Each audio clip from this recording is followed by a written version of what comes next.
Good afternoon. My name is Danny Bryant, and we're going to be talking to you today about how to write a winning abstract for K-Scope, the K-Scope conference. With me is our president, and I'll let her introduce herself in a while, Natalie Delemar. And, oops, how about that slide right there? Oh, we got a transition in this slide. And this is going to be very informal, so we're not going to go a whole bunch of introductions, but we want to bring people in because as an organization, we've gotten feedback and had our content review teams look at abstracts, and we've come up with just some ideas as to how to make sure that people that consistently say they're getting rejected have an opportunity to understand what we're looking for, because it can be difficult taking the time, writing an app, trying to write something, rushing through it, so on and so forth. So we're going to just have a few tips on again, how to write a winning abstract. And in this particular part, I'm going to just go over some things, and then, oh man, I think I actually need to, I don't like this. I mean, so excuse me for leaning on the podium so I can talk into the microphone. But we'll do it.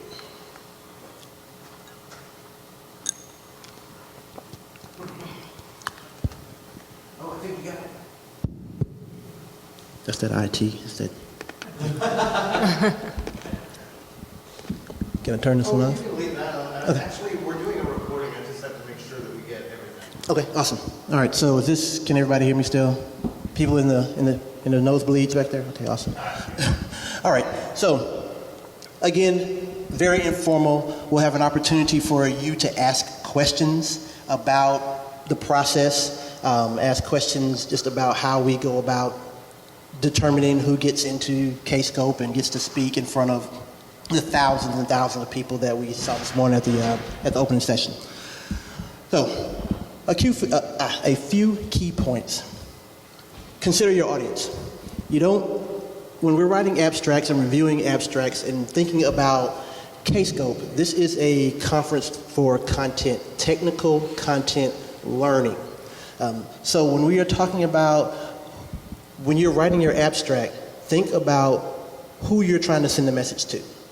It's not as simple as just going, I got an idea, let me write it down and submit something. It is being thoughtful, it is being considerate and looking at the audience that is K-Scope, which are implementers, they are the consultants, they are the customers that are using products every day, implementing solutions every day. And so the content that is attractive to them is not necessarily the content that may be attractive to a different group. And so understanding who your audience is when you're writing your abstracts is one of the key points that I like to throw out there as one of the keys to writing a winning abstract for K-Scope. Don't copy and paste. And when we say don't copy and paste, there's a section for your abstract, there's a section for a summary, and when our content teams are reviewing your submissions and we see that you haven't taken the time to develop an abstract and give us a summary and you just kind of cut and pasted the same stuff, there's a level of effort that has to go into it. And if you are thinking about if you were working with somebody and they did the bare minimum to try to get something to you, what would you really think if you had them trying to dedicate some time? And so when we say don't copy and paste, be thoughtful again, develop an abstract, develop your idea, be able to summarize that and be able to deliver those two things to us as our content teams are reviewing that information and trying to make the determination of whether or not your particular submittal is sufficient to be part of the conference. And that being said, our reviewers are industry experts. So buzzwords, I'm just gonna leave the sign up there to that you understand. You get that, we recognize that, and we can make that observation to say, if you're just throwing out random stuff, our content reviewers know the industry, they are experts. And so again, as we talk about writing your abstracts, putting information in there, it's got to be quality, it has to be correct, so that because you're going to stand up in front of somebody or have the potential to stand up in front of somebody and present this information. It's all about the quality of the conference, the reputation of our speakers, and actually the reputation of the people that are all responsible for delivering the conference. Next key, be creative. People want to see unique and creative solutions to everyday problems.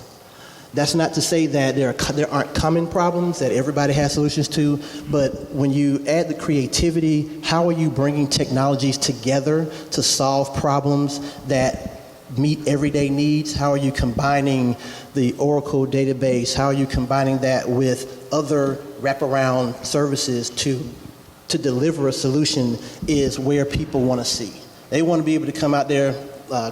Great presentation earlier today.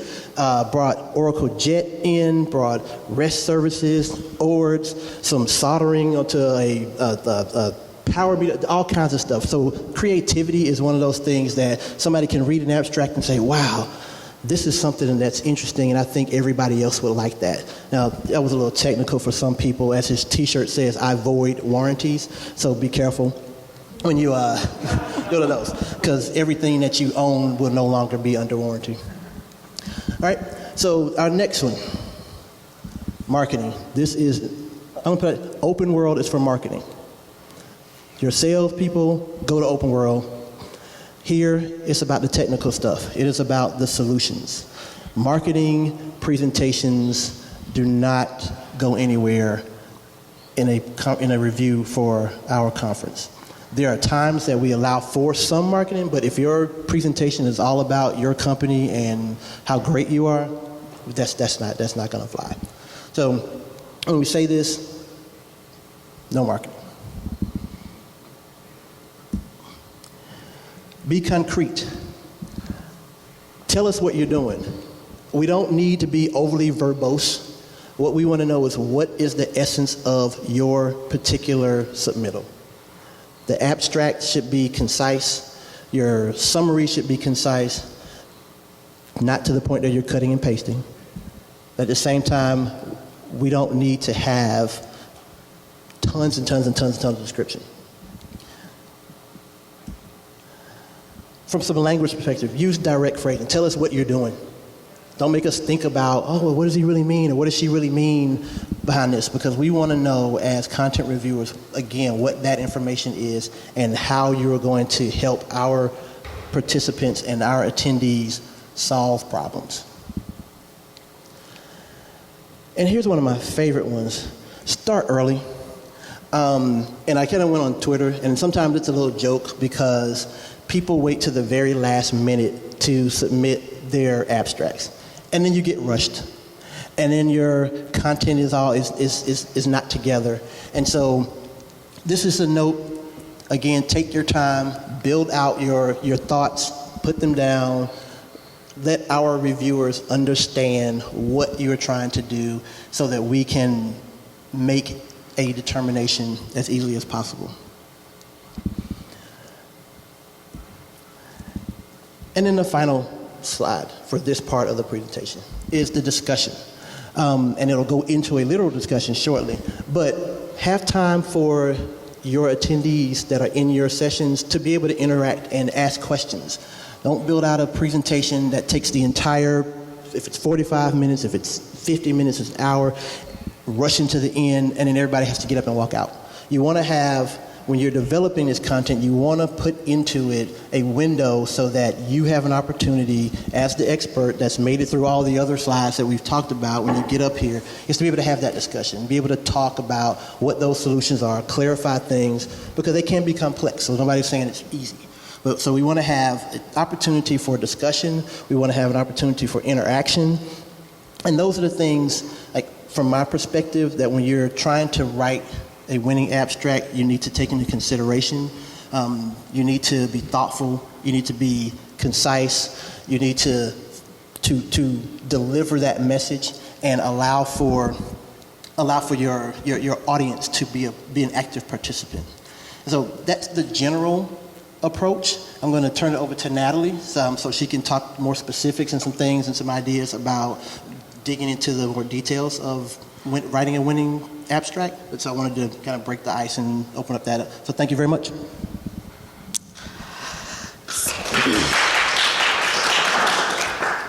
So I'm going to cover a couple of areas that applies to both the traditional side. When I say the traditional side, that's typically the database and Apex side versus the EPM and BI. By a show of hands, who is from the EPM tracks? Okay, so it's about half and half. Okay, great. All right, so it's worth me talking about it. So a couple of tips that I think are appropriate for both sides of the house is, one is let somebody else review your abstract, a colleague, a person you trust. We come to this conference, you have a wealth of resources. A lot of you, I don't think, are newbies. You should, meet people, talk to people.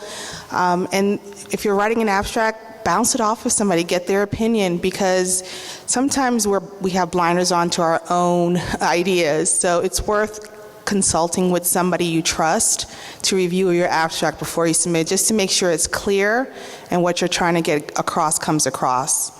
The other area I wanted to cover is we are looking for a mix of content, not just advanced. So there's this perception, especially from people on the industry side, that you have to be some sort of technical genius to present at this conference. That is not true.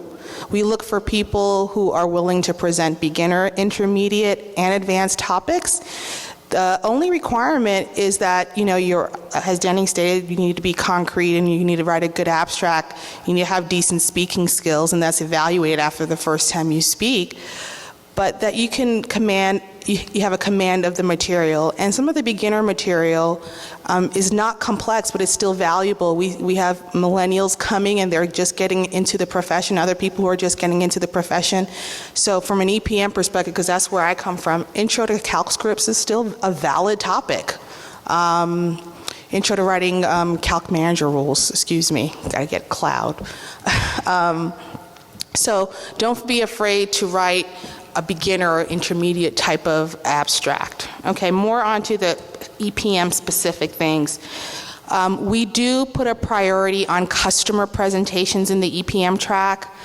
We just feel that the industry people who come, most of our conference on the EPM side is industry professionals, and I think it's the same thing on the traditional side. It's mostly industry and not consultants.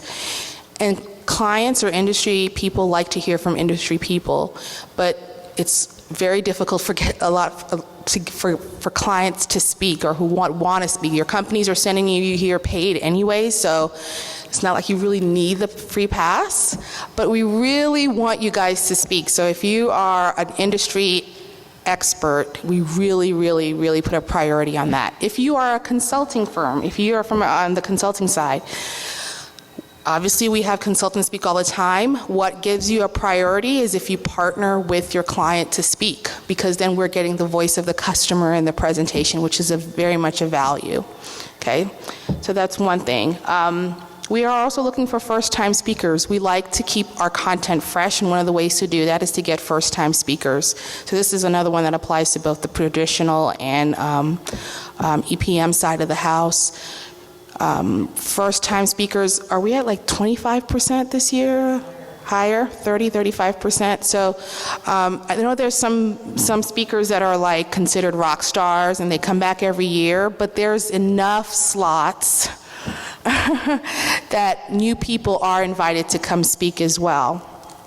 And then last but not least, a tip for the EPMers, the data integration track. Oh, gosh, that track maybe has 12 slots, 14 slots, and we always get over 100 abstracts for that track. So just from a pure numbers perspective, you have a better shot of getting an abstract in if you're not in the data integration. So that's just a tip for the people in the room. Try to avoid that track unless you know you have like something completely outstanding and stellar. It's just a track we just seem to get a lot of submittals for whatever reason, and it's not one of the larger tracks like space planning or financial close. And I wanted Tiffany to be here. She is our business content track lead, and so she just led a team. And so I wanted to give you some insight into what the selection process is like. And so Tiffany, can you give the audience a feel for what it takes to go through the abstract review process from your perspective? Sure. So, I did EPM business content this year, and as the lead, but I've been reviewing for the past 3 years before that on reporting and business content. We get a list of a lot of submissions. And like they said, it's in kind of a spreadsheet format as, when we get it and we get to see your name and we get to see your summary and your abstract. We get to see your bio information. So if you've completed your biographical, then we have that in there. And we definitely start whittling down the list pretty quickly by what Danny was saying. If you've copy and pasted things, then we kind of sort you to the bottom. If you don't have your bio information filled out, then that makes it tough for us to know more about you and where you're coming from. If, you're the systems admin for your company, it gives us some guidance to know that you might be good at, know at what you're talking about when we're looking at your topic, especially if you're a newbie, a new presenter to the conference. And we also look at reviews from past presentations that you've done. So if we have people that have presented before and get to come present again, then we get to look at your ratings from before that as well. We sit down as a group and kind of go through what we're looking for this year, the kind of content. As a lead, you tell them these are kind of the things that we're driving for this year as far as topics. Here's kind of what the split needs to be. We need to have this many user presentations versus vendor or consultant presentations. And then I have everybody on my team, I have everybody independently go and rank their top 20. And then we hash it out over several calls. So all of us get on a conference call and fight for the ones that we think are going to be the best. So you're going to have to appeal to somebody that, like they said, we get 15 of the exact same abstract. I did this implementation. I did started a cloud planning implementation. So what was special about yours, or why is it unique? Or it doesn't have to be advanced. It's just, it was complex because of this. Or we had a bunch of roadblocks and we're going to tell you, how we got around them and things like that. So just think about it as a user yourself. All those summaries that you see is what's ending up in your schedule for this week. So if it's something that when you read it, you wouldn't want to go see that presentation, then you probably should change your abstract because you're trying to find people that need that information and give it to them. And I think for me, the hardest part is that there'll be somebody who's really close, right? And then did the copy and paste thing or didn't fill out their bio. And so I don't want people to miss out on a chance for easy things like that, especially when you have some good content. And I mean, we won't get rid of all the people that are missing bios or the copy and paste, especially if you have a really great sounding idea, because we will follow up if we really are interested in your topic and think that you need to expand on it a little bit more, or we need to understand a little bit more where you're going with it. We definitely try and make it the best conference content that we can. So it's not all just done in a closed room, and we definitely try and bounce it off of each other. There's a lot of people that put in a lot of time reviewing and trying to find the best content that we can give. Tiffany, can you give a little description about your team and the makeup and the number of people that were on your review team? Yeah, so I had, I want to say 6 people that were on the business content. And for business content, we have a slightly different audience that we're gearing for. We want kind of more of a managerial or the decision maker, the future planners for the folks that are at this conference. And so in my team, we had, vice presidents of finance, and we had leading consultants that were, practice directors.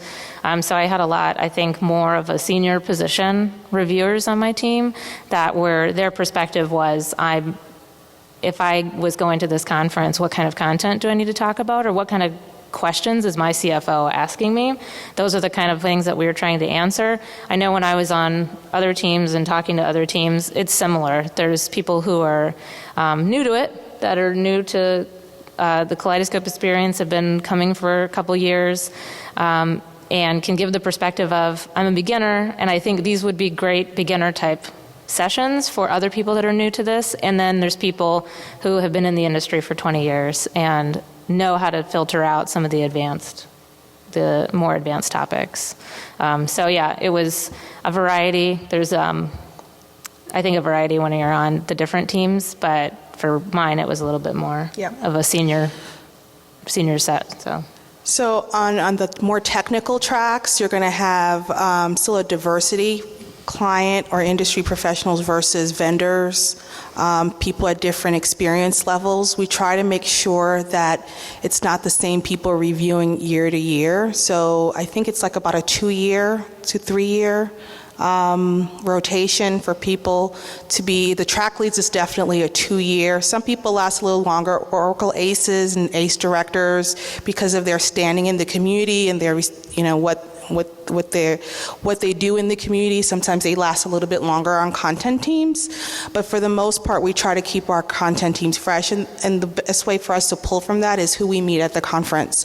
So we'll, just by talking and at lunch, Opal will sit at a table, I'll sit at a table, we should recommend this person, and one person, I was just talking to them at the conference and thought he worked for Wells Fargo, and I made a recommendation. I think he ended up on your team, and that's the way that happened. So we take volunteers for those. A lot of times we get it's the same thing with the abstracts. We get a lot of consultants who want to do it, but we really appreciate if customers want to participate. It's a number of hours. What was the average number of hours you would say per week for the first couple months during abstract review? Per week. I guess if you spread it out, because we would only do a call every other week, an hour or so long call, because we did a lot of the reviewing independently. But when we do the hash it out meeting, that's 4 to 5 hours of. But then to do the rating, so we also have a rating, so all the reviewers go in and rate and read each abstract. So that takes some time, especially for the larger tracks or the larger submittals. Yeah, that can take a few hours to keep working through that on a weekly basis. So. If you volunteer, but then also try to put an abstract in. That's okay. You're just not allowed to vote on your own session. Yeah. Yep. Or your own abstract. So, so the way the teams are constructed, you have track. So the EPM and BI content track lead on the conference committee selects the track leads, and then builds out the team, sometimes getting input from the track leads. On the traditional side is a little bit different. He or she selects the track leads, and then the track leads build out the teams. So the EPM side is a little bit more controlled. Just to be frank, on the EPM and BI side, there's just a little bit more sensitivity with vendors. We have a lot of vendors. If you notice the exhibit hall, a lot of it is. There's a reason why almost every boutique in the EPM industry is here. So we just have to be careful in how we balance out the teams because of the vendor situation on the EPM side. Any other questions?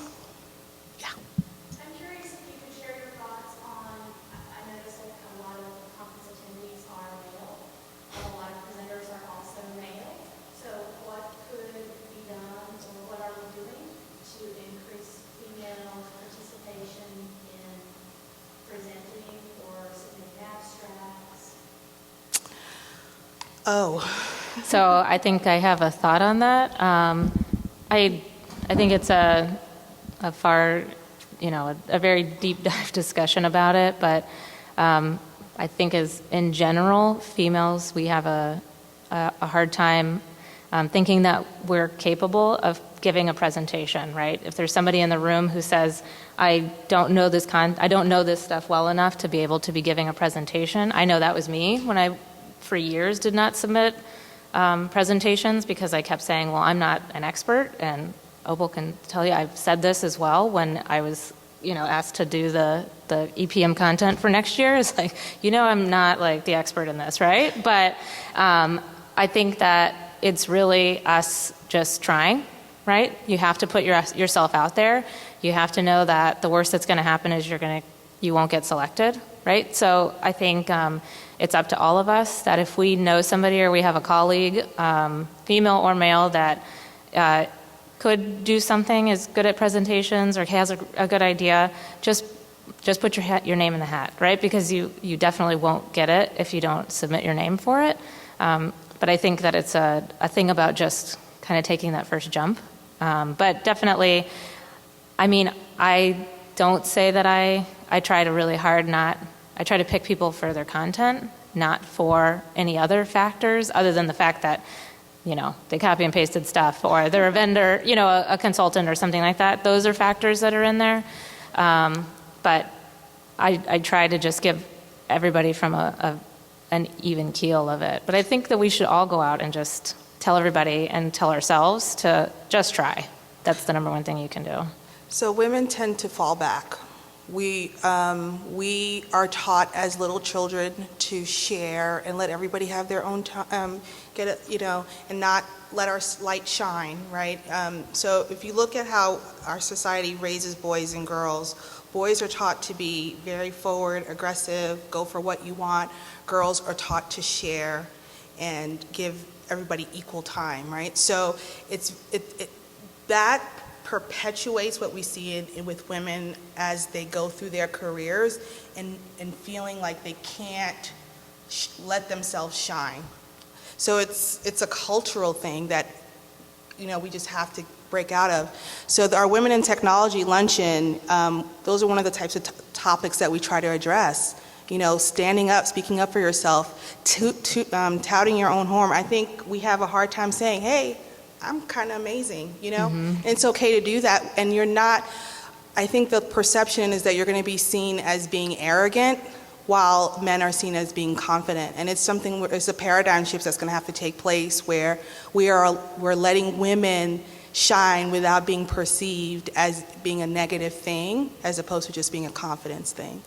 So it's something we're going to have to work on. Yeah. Also address this. So, as the case code 18 conference chair next year, one of the, this is a little bit of insider information, but one of the things that I'm doing is we don't always practice what we preach, and being on the EPM side, we do a lot of analytics in our real job. So we are adding an investment next year to do those types of analytics. So I think the art of the question probably is more towards, I don't see that many women speakers. What is the cause of that? Is there discrimination or is it something else? All three of us are very passionate about it, by the way, which is why we can talk about this for hours. I'm not going to do that. One of the things that I had one of our content shares do was look at that as much as we could, because gender is obviously not a requirement for something that's in anyone's profile. So you don't necessarily know speakers are male or female. You just basically guess at the names. But I had a content share look at that this year to see if there was possible discrimination. So there's a lot more research and investigations to do there, because you have to look at the ratings, you have to look at the ratings going into the abstracts, the speaker ratings coming out of the Facebook conference. But that's an area that I do want to look at, just to see, how are we doing? Is it discrimination against women, or is it just really don't submit this in the abstracts? That could be the case too. So it's kind of hard to point to a root cause, but it's something that's all three of us are very passionate and cognizant about. So hopefully more information from that. I definitely don't think someone should be selected based on gender. Understood. Yeah. I always want to know, what can I do to help make a difference? And I think Tiffany and Natalie both touched on the fact that encouraging more people to submit an abstract, at least if it's a pipeline challenge, gets more options available for consideration. Yep. Yep. I would personally be encouraging people to submit regardless, but I'm going to probably make some extra effort to encourage women to submit. That's what I do that all the time. We will seek out women that we think should be speaking, and who knows why they didn't submit or are not submitting. But we definitely try it. But yeah, we need to take that to a career level and reach out to more women.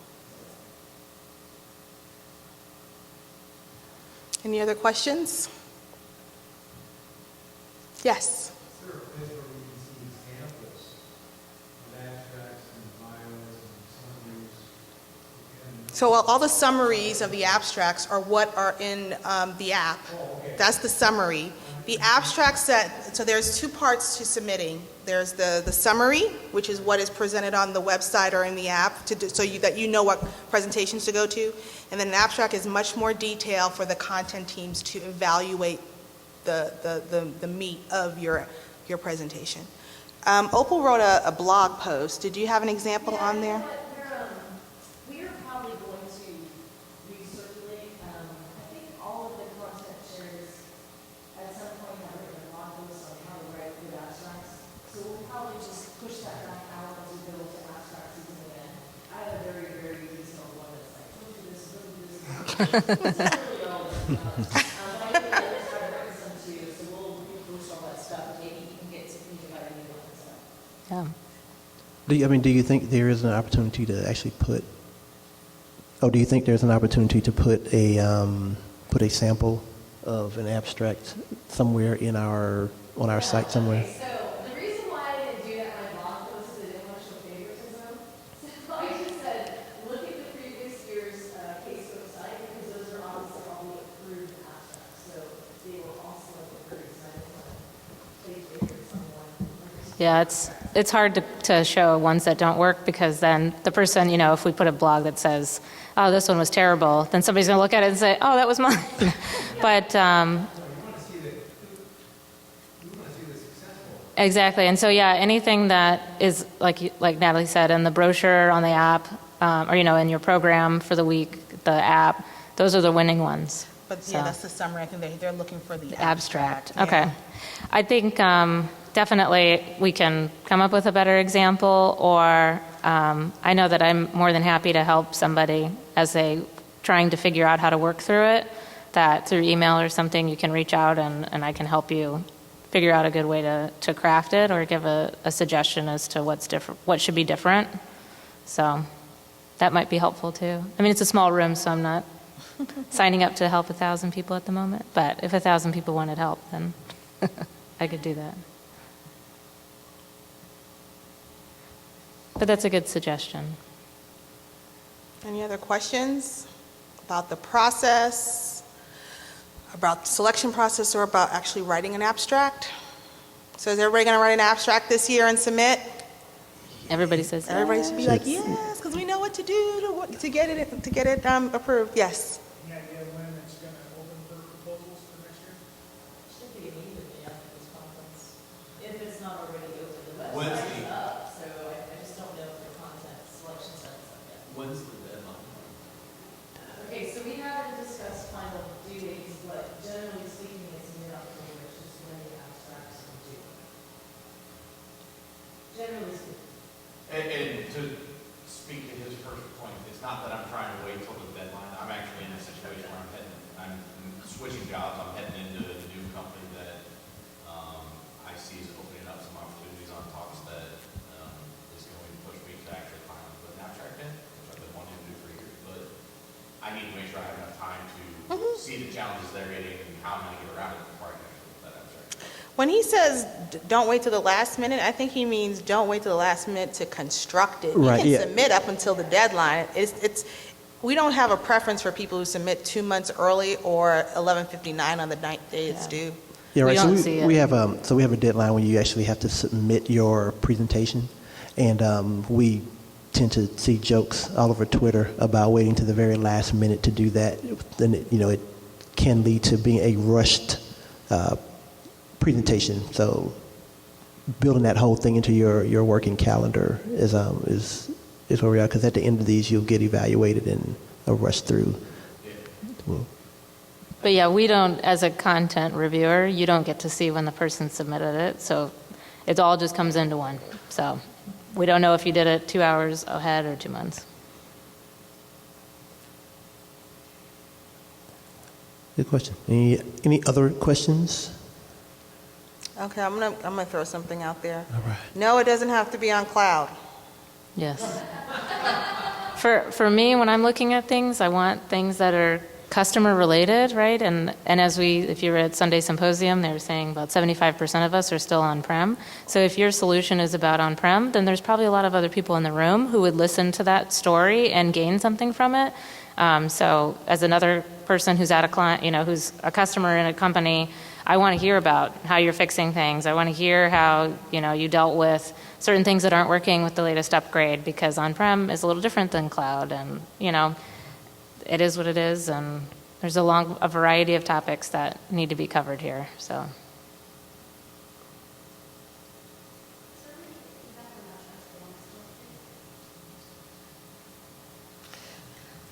Opal, is there a way to get feedback on abstracts that weren't selected? You can send an email and ask for advice about why your abstract wasn't selected. I'll let Opal speak to that. Okay.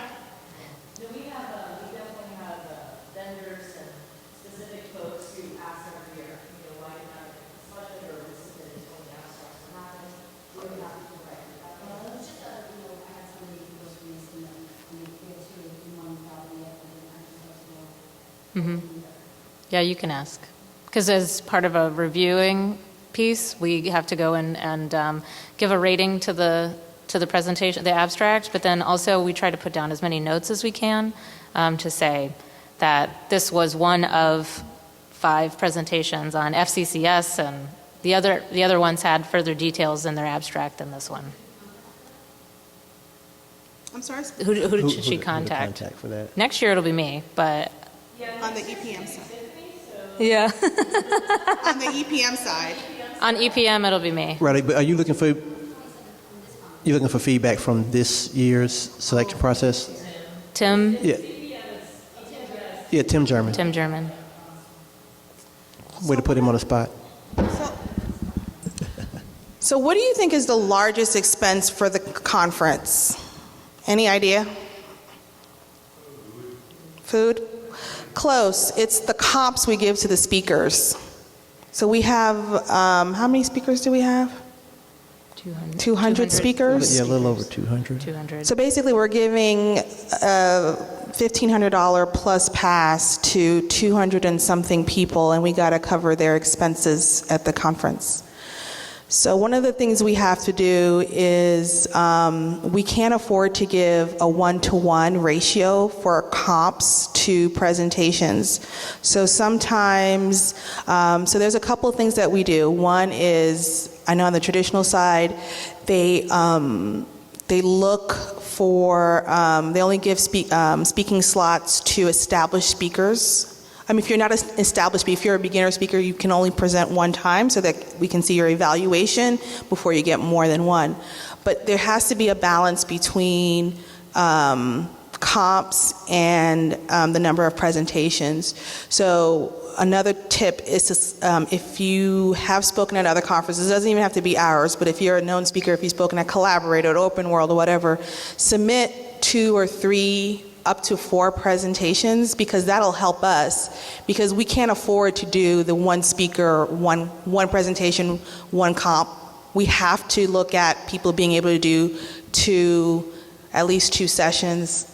A few times we've had to stretch to 3. We try not to, just to get a diversity of pool of speakers, but that is a factor. So if it's not your first time submitting more than one quality abstract, like at least 2 quality abstracts or 3, actually can help you. Good deal. Yes, question? My abstract was not chosen earlier. Mm-hmm. But then last week, all of a sudden, they got a call on and they accepted that. So I spoke to the executive and was being the primary speaker. Does this happen very often? Or I'll let Danny answer that one. Yeah, so no, it doesn't happen often, but if you've been to conferences before, and I mean, even just kind of you touched on like your work schedule, and so there is a process where there's a round there's a selection round, and all of those speakers are notified that they've been accepted to speak, and sometimes things happen, and we have spots to fill, and your if you were called up, that kind of meant that you were probably on the cusp anyway of being accepted, and there was something, but a space opened in a particular area that we were lacking content, or that content was going to be missing, and so the content teams go back through and do another review and reach out to people that have submitted. Yes? Yeah, can I add to that? Sure. So that was one of their meetings this year. Oh, great. It was very cool to do. I was very excited to do it. And I think to Tiffany's point, so we have to come up with a list of rankings. So if you got called today, it means you were in that, you have to select alternates. So we had people that needed it for sure, and then we have to also pick our track meets and what do we need, like 6, I think there's 5 or 6 alternate presentations. So in case one of them drops, you were basically next, and you were that close. So in our ranking.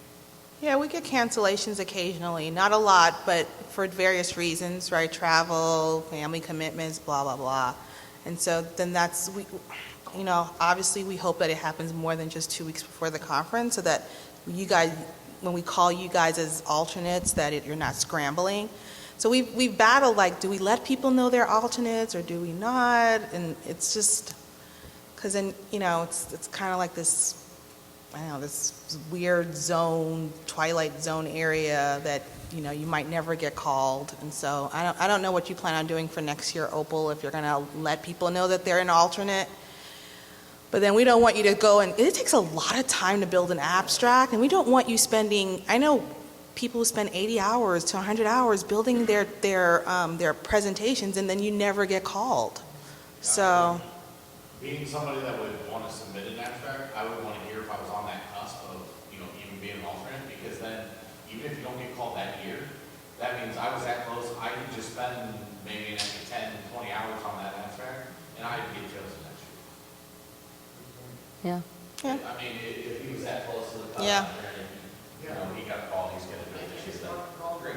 Friday on that side, 1 week, 5 days of Friday. Wow. You Wasn't your are fault. Superman. Yeah.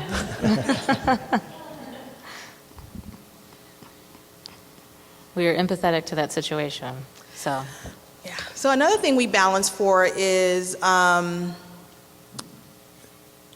so if you work for a consulting company that submits a lot of presentations and has good speakers, you might get rejected.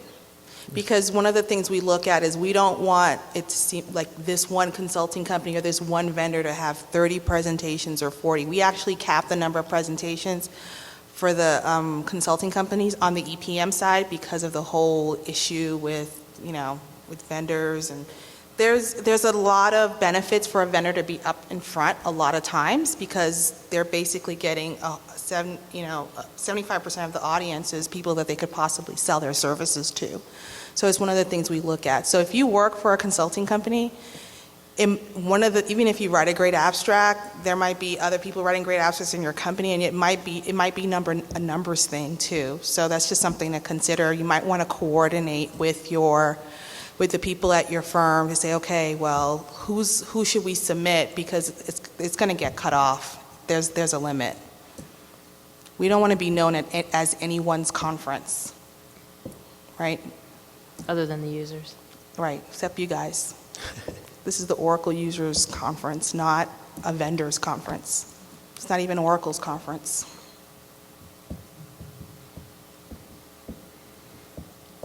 All right, do we have any other questions? Speak now or forever hold your peace. Seeing none, thank everybody for attending, and hope we were able to give you some insights on how to build and write a winning abstract, and look forward to, there are about 20 people in the room, so we look forward to seeing everybody next year speaking. All right, have a great afternoon. Thank you. Thank